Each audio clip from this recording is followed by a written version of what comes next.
Salut à tous, c'est Benzer d'Opération DCI. Donc on se retrouve encore sur la Twingo pour finir la série. Donc voilà, aujourd'hui c'est vidange. Donc voilà, c'est très simple, c'est comme toutes les Renault, il suffit de trouver le bouchon carré. Donc là je me sers de mon petit adaptateur fait maison pour dévisser ce bouchon. Voilà, je vais pas vous expliquer, je pense que vous voyez déjà sur ma chaîne comment ça se passe. Voilà, il suffit simplement de dévisser. Voilà, bon, pour tous ceux qui s'inquiètent à propos de la Clio, vous inquiétez pas, j'ai pas laissé tomber, voilà, c'est juste que j'avais le contrôle technique de la Twingo à faire très bientôt, donc j'étais obligé de m'en occuper un petit peu. Mais là, vous inquiétez pas, c'est la dernière vidéo. Donc là, comme vous voyez, on laisse finir de couler l'huile tranquillement. On prépare un nouveau joint.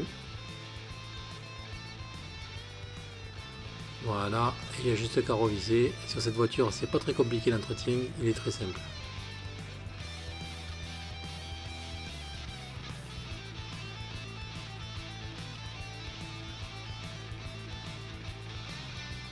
Voilà, on resserre le tout. Pas comme un bœuf, ça suffit. On nettoie un petit peu.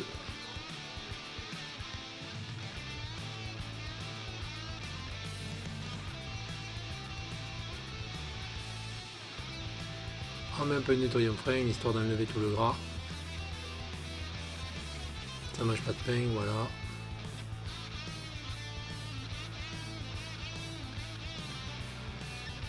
Donc là, moi, je me suis attaqué à démonter la roue, mais vous n'êtes pas obligé de le faire.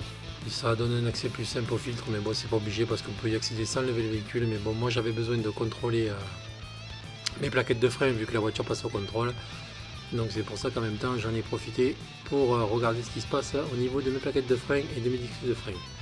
Donc voilà, donc là, je vous montre le filtre, vous voyez, qui est quand même assez accessible. Donc c'est pour ça que j'ai enlevé la roue aussi, comme ça vous pouvez voir un peu mieux. Voilà.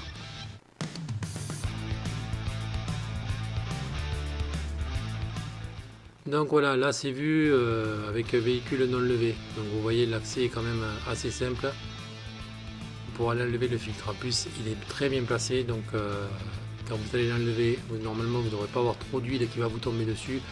Et on fait ça facilement avec une clé de vidange s'il n'est pas trop serré, hein, avec la clé toute simple. Voilà, vous voyez, ça se fait tout seul, il n'y a pas trop de soucis. Je suis toujours avec un spot de chez Action payé 15,99 €, enfin quelque chose comme ça. Et vous voyez, il est encore là, il éclaire très bien. Donc à conseiller. Donc voilà, le filtre est retiré, vous voyez. C'est presque très propre, il n'y a pratiquement pas d'huile qui coule. Ça pour ça, c'est très bien pensé. Donc voilà, par contre, pensez à bien vérifier la taille du filtre parce que je me suis déjà fait avoir. Et là vous voyez, c'est le bon pour pouvoir le remettre.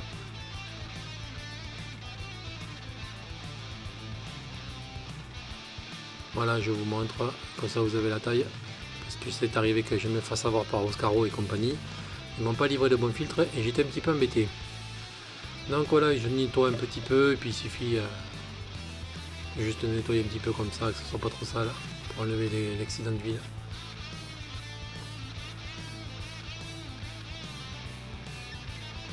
Voilà, il n'y a plus qu'à remonter notre nouveau filtre.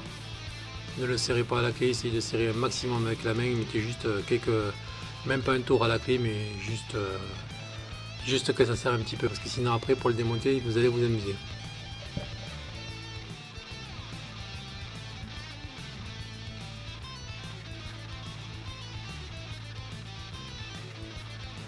Donc voilà, là je remonte ma roue, mais en mettant un peu de graisse cuivrée, parce qu'il y avait commencé à y avoir un peu de corrosion au niveau du maintien de la roue.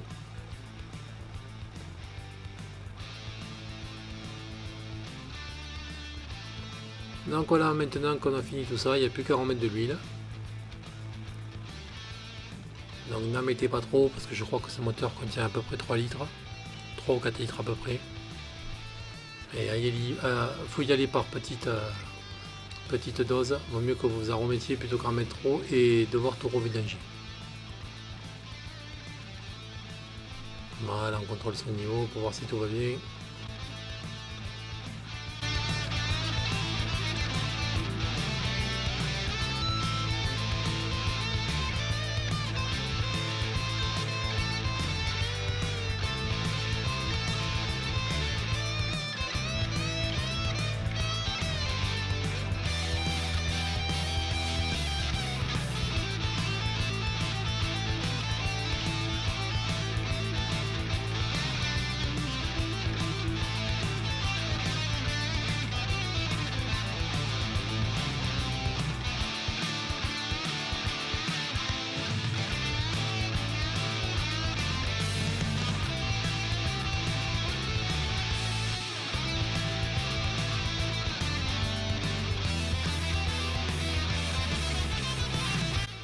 Donc voilà, je refais la pointe après avoir démarré le moteur. Donc il me manque un petit peu d'huile, donc je contrôle tout simplement si tout va bien. Là vous voyez, bon, c'est pas trop mal, donc c'est bien. Donc là surtout ne dépassez jamais le max, sinon là c'est la catastrophe pour votre moteur.